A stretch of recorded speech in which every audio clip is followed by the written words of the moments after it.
This is your News Source Evening Bulletin for today, Tuesday, the 13th day of October in the year 2020.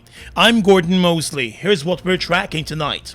Chief Justice Roxanne George has set the 22nd of October as the date for the case management conference in the election petition cases that were filed by supporters of the APNU-AFC coalition. The attorneys for the petitioners have been informed by the court that the case management conference will be done virtually next Thursday afternoon. The court meeting will set the various dates for submissions and filings to be made in the election petition cases. Last week, one of the attorneys for the petitioners, Senior Counsel Roysdale Ford, wrote to the Chief Justice seeking her intervention to facilitate the hearing and determination of the matters raised in the petitions, which were filed back in August. The petitioners want the court to determine the legality of the 2020 elections and the results that led to the declaration and the allocation of seats in the National Assembly. The APNU-AFC coalition has made it clear that it does not accept the validity of the election report, which was presented and which led to the final results. The coalition has compiled a dossier of reported anomalies and irregularities that were uncovered during the elections, and it believes the evidence points to the declaration which was made being invalid and incorrect. Opposition leader Joe Harmon spoke on the issue today. And so these attempts by the PPP regime to use the police to try to harass and intimidate our leadership, it's not going to work. The petition train is out of the station and it is rolling. And so I want to give that assurance to our supporters out there that we are firmly behind Mrs. Wally Lawrence, as we are behind all of those persons who have been charged by the police for matters which the police themselves know can't stand the light of day in a proper trial. And we urge them not to listen to this PPP regime with the political directions and to withdraw these matters. The DPP is in a good position to understand that there's no chance of these matters succeeding, and she should stand up. She should stand up on a professional basis and say that these charges have no way to go. I am going to null press them and move them away from these courts. The attorneys in the matter have explained that the evidence that has been presented in the petitions covers many of the issues and concerns that came to light during the national recount of votes, including ballot boxes with no statutory documents and votes being cast for persons who were not in the country and persons who are dead. Several lawyers are representing the applicants in the petitions. With the national recount of the votes already completed, the APNU-AFC believes the petition should take less time to be heard and determined, since recounts are one of the main features in an election petition case. More news coming up in just a moment. Mobile Special and all other mobile lubricants are distributed by Salt Guyana Inc. Mobile Special and all other mobile lubricants are distributed by Salt Guyana Inc.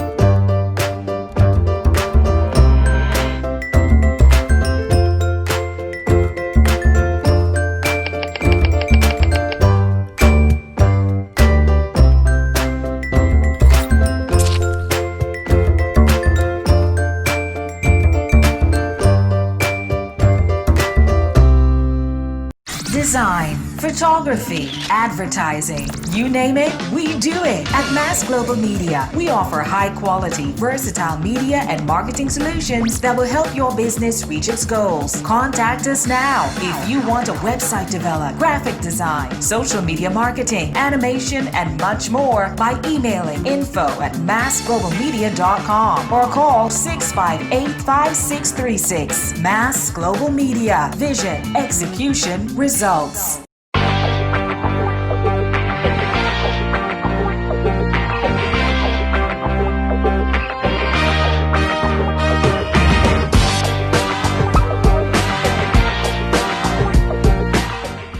Been through it all. But as a people we have Weathered every storm And risen to every challenge. because it is the people of Guyana that gives it its strength. All the people, regardless of race, class, or religion. we are one people, one strength. And now is our time. A time to rise. Together, we rise.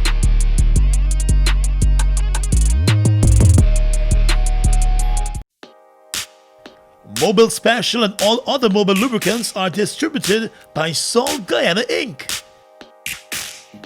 Mobile Special and all other mobile lubricants are distributed by Salt Guyana Inc. Welcome back. While as protesters remain vigilant outside the headquarters of the Guyana Police Force today, investigators granted bail to chairperson of the People's National Congress, Volda Lawrence, hours after she was taken into custody. Protesters chanted her name after bail was posted to the tune of $100,000. With attorney Nigel Hughes at her side, the PNC Reform chairperson visited the Criminal Investigations Department for questioning this morning, but was immediately arrested. Her attorney said the arrest was unnecessary. The basis upon which you should arrest and detain people is if their custody is necessary to protect the investigation. At this stage, the detention of Ms. Lawrence is certainly not necessary either to protect the investigation. There's been no suggestion that she's likely to interfere with the course of the investigation, and clearly you can arrive at your own conclusions as to why they would want to detain her. The arrest of Ms. Lawrence formed part of the police force's probe into allegations of electoral fraud. Opposition leader Joe Harmon in a statement said the actions by the police is tantamount to harassment, and he wants the Director of Public Prosecutions to stand up on the side of the law and decency and withdraw the charges. Lawrence has already been charged in relation to allegations of electoral fraud. Those charges were private and were filed by PP Civic member Charles Ramson Jr. Our leadership will stand firmly behind Mrs. Volda Lawrence. The MPs who I met with today, this afternoon, has passed a resolution stating that they stand firmly behind Mrs. Volda Lawrence in this matter, because these charges, as far as we are concerned, are spurious and trumped up. We believe that all of this sudden action by the police, they are aimed at trying to reduce the impact of our petitions that are before the court. The Director of Public Prosecutions took over the case and instructed the police to conduct a comprehensive investigation into the matter. It is that investigation that is currently ongoing by the police, and which has led to the arrest of a number of GCOM officials and officials of the APNU-AFC. The APNU-AFC coalition has warned the government about possible retaliatory action over the arrests and charges, which it says are all trumped up. The government of Guyana has moved to begin the dismantling of the State Asset Recovery Agency, and today fired all of the staff members of the agency. 1 month after expressing concern about the impact the dismantling of SARA will have on the more than 40 staff members, Attorney General Anil Nandlal announced that the government has moved ahead and dismissed all of the workers as it moves to shut the agency down. In a statement, the Attorney General announced the firing of the Director and Deputy Director of the agency, and also stated that in keeping with the government's decision to close the operations of the agency, termination letters were dispatched today to the staff of SARA. The Director, Professor Clive Thomas, and Deputy Director Aubrey Heath Rettimeyer were told in their dismissal letters that their appointments were in breach of the State Assets Recovery Act 2017 and therefore were null and void. Reasons for the firing of the other staff members were not shared in the press statement from the Attorney General. However, it was stated that SARA was born out of the State Asset Recovery Unit, which operated out of the Office of the President under the APNU-AFC administration. The Attorney General said the agency was staffed by politicians, and from the onset it operated under the diktat of politicians. According to Mr. Nandlal, there was widespread criticism from a number of organizations about the bill that paved the way for the setting up of SARA. The bill was seen as oppressive, he said. The Attorney General also noted that the government will now undertake to strengthen asset recovery components of the anti-money laundering and countering the financing of terrorism legislation, and will endeavor to enact legislation utilizing the CARICOM model of state asset recovery in respect to state assets. Just after the new government took office back in August, Nandlal had described the agency as an abysmal failure, pointing out that its main cases were against PP civic government ministers over their purchase of state lands. Those lands were bought at below market prices, and some of the matters are still before the courts. The Chedijagan International Airport welcomed its first scheduled flight today as it reopened for regular operations under strict COVID-19 guidelines. An Eastern Airlines flight touched down this afternoon from Miami, bringing in 46 passengers. Two larger flights are expected tomorrow, one from New York City and the other from Toronto. All of the passengers coming into Guyana are required to have COVID-19 PCR negative test results before travel. Those who had test results within a 72-hour period are allowed free entry. However, those passengers who had their test results completed 4 to 7 days before their arrival will have to complete a second PCR test on arrival at the Chedijagan Airport. Testing booths staffed by medical personnel from the Ministry of Health and Eureka Labs have been set up at the airport. The Director General of the Civil Aviation Authority, Egbert Field, today said that Guyana's two international airports will be facilitating the international air travel while maintaining strict public health requirements. The Civil Aviation Authority has been working closely with the Ministry of Health and the management of the two airports in preparation for the reopening. The airports were closed to international flights back in March after Guyana imported its first case of coronavirus. Only special authorized flights, including repatriation flights, were allowed. During the closure, the facilities at the two airports were modified to facilitate all health protocols, including the installation of sanitization stations at the entrances of the airport's terminal buildings and social distancing markers on floors and seats in the arrival and departure terminals. Additionally, the Civil Aviation Authority developed standard operating procedures and gazetted the COVID-19 emergency regulations to support the implementation of the procedures. The Office of the President announced this afternoon that Guyana and Qatar are moving to strengthen diplomatic relations and cooperation. President Irfan Ali held discussions this afternoon virtually with the Emir of Qatar, Sheikh Al Thani. Qatar's Emir used the opportunity to express congratulations to the President, the statement said from the Office of the President. Areas identified for collaboration include support for the agriculture sector through investments in the halal industry, expansion of the housing program, the strengthening of diplomatic ties between the two countries, and support in other critical sectors, including energy, oil and gas services, and infrastructure.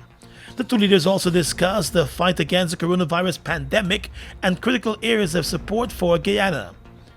To this end, the government of Qatar has committed to providing Guyana with much-needed equipment, including portable military hospitals and ventilators, which the government says will significantly bolster its capabilities in fighting the pandemic. Turning now to health matters, Guyana has recorded 44 new cases of coronavirus, taking the total number of new cases recorded in the past 4 days alone to more than 200. There are currently 1,008 active cases. The majority of those active cases, more than 800, are in home isolation. And just as persons are recovering from the virus, more new cases are being discovered.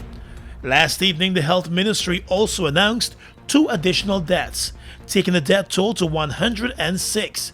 Since the start of October, 24 deaths have been recorded.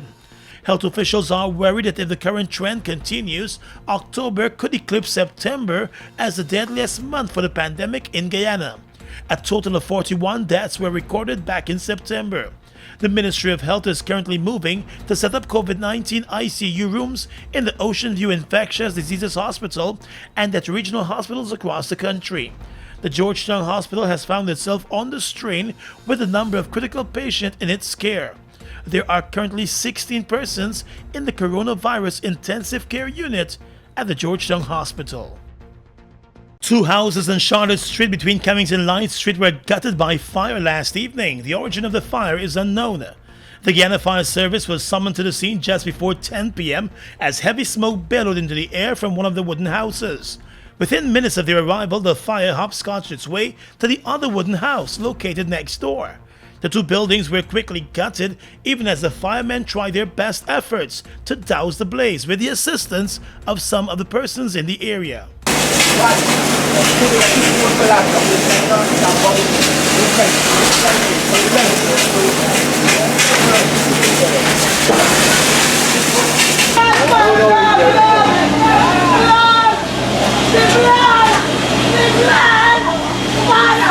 All the nearby homes and buildings were saved. 2 families were left homeless by the blaze, including an elderly woman who was helped out of one of the houses when the fire started. Fire occurred on the west half, the northern section of the lot. There's where the fire occurred. And it engulfed and it affected the next house parallel to it going towards Common Street. And those are the 2 buildings that affected mainly. Do you know the families who live there? The person that live at the back, that's their Henry, June Henry. And her daughter? And 2 daughters. One is physically challenged and the other one is okay. A neighbor said it was unclear how the fire started, but both houses were engulfed by flames within minutes. She praised the Guyana Fire Service for its quick response. Let's tell you now that Guyanese U.S. immigration attorney Dwayne Brafitt was admitted to practice in Guyana this afternoon by Chief Justice Roxanne George. Mr. Brafitt, who operates his own law firm in Atlanta, Georgia, and has been in practice there since 2014, recently completed a transitional law program at the U Wooding Law School, which allows him to practice in the Caribbean. His petition to practice in Guyana was presented to the court by attorney Ronald Birch Smith, who informed the court of Mr. Brafitt's passion for the law, especially public law and immigration matters, and his humble upbringing and education in Guyana before migrating to the U.S. The Chief Justice, in accepting the petition, said she was impressed with the attorney's interest in public interest law matters, but cautioned him not to get caught up in the "this is how it is done in Guyana" mentality. She said she looks forward to him raising the local bar in his practice. Mr. Brafitt told News Source that he specializes in civil litigation matters, especially in the area of immigration law. I was admitted to the bar in Atlanta in 2014 after successfully studying for a Juris Doctor degree at Southern University Law Center. After that, I had brief stints as an assistant district attorney. I've worked as an associate at one of the leading firms in Atlanta in commercial bankruptcy. And a little after that, I started my own practice where I engage in a host of civil litigation, but primarily immigration law and family law, some contract litigation. I also do some outsourcing for some major firms in Atlanta where we do SEC investigations and e-discovery and things along that line. He said the transition process for him from U.S. law to Caribbean law practice was interesting, as there are wide differences in how the two are practiced. It was totally different. The first thing that got me is how you address the court and how you address the judge. In Trinidad, not to laugh, I'm not taking anything from that, but in Trinidad you say "my lord" or "my lady," whereby in Atlanta, you just say "your honor," "yes, judge." Guyana is kind of similar to that of Atlanta, but the biggest thing is wearing the gun. We're not used to that. I would just go to court with my suit, but that's something different. But it's interesting, and I'm here for that journey. And the attorney also encouraged new law students at the U Wooding Law School who have found themselves beginning their first year virtually because of COVID-19 to remain focused and push ahead with their studies. There's not going to be a major difference. I've been in contact with several of the U Wooding Law students, and yes, they're saying, "Oh, I can't sit behind a computer desk." The major difference is that you wouldn't get that practice in court, you wouldn't get to do legal aid, but besides that, the law is pretty much reading and understanding, and then you just practice. So it's different, but I don't see no major takeaway from that. They'll be fine. It's nothing major. Attorney Brafitt will be opening his own law firm in Georgetown at an office on Quamina Street. Across the Region is coming up next. Mobile Delvac and all other mobile lubricants are distributed by Salt Guyana Inc. Mobile Delvac and all other mobile lubricants are distributed by Salt Guyana Inc.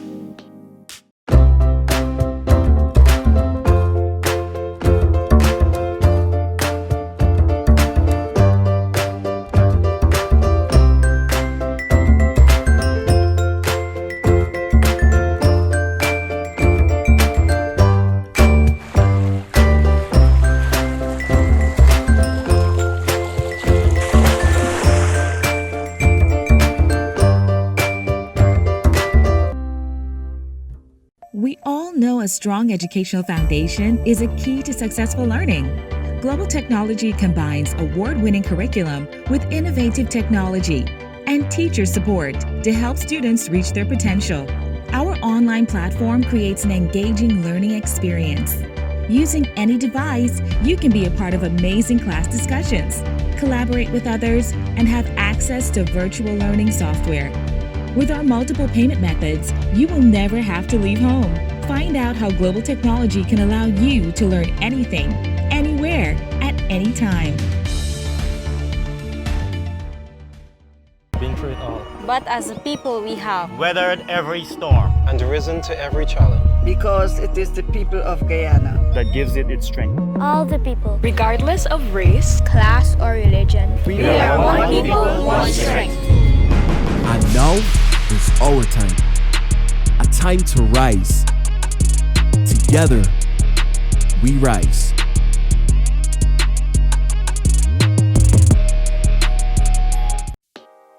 Mobile Delvac and all other mobile lubricants are distributed by Salt Guyana Inc.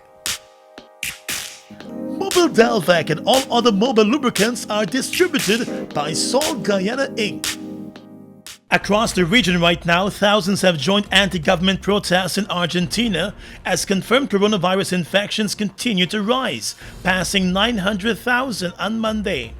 Many Argentines are angry at the government's handling of the crisis and the economic effect of lockdowns, as well as issues such as corruption.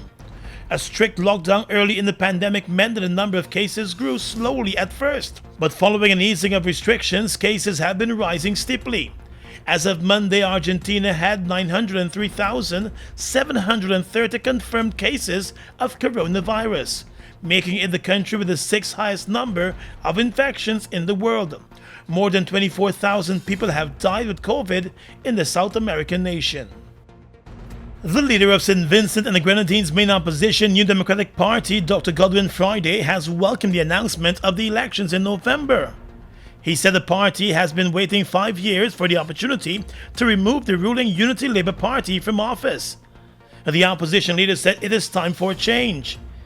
The Prime Minister, Ralph Gonzalez, is seeking an unprecedented fifth consecutive term in power and has already indicated to political parties that they should be prepared to take their licks like a man. But Friday, who is leading the NDP into the general election for the first time, said the November elections is important, insisting that change is necessary in St. Vincent and the Grenadines if the island is to progress into the future in a changing global environment.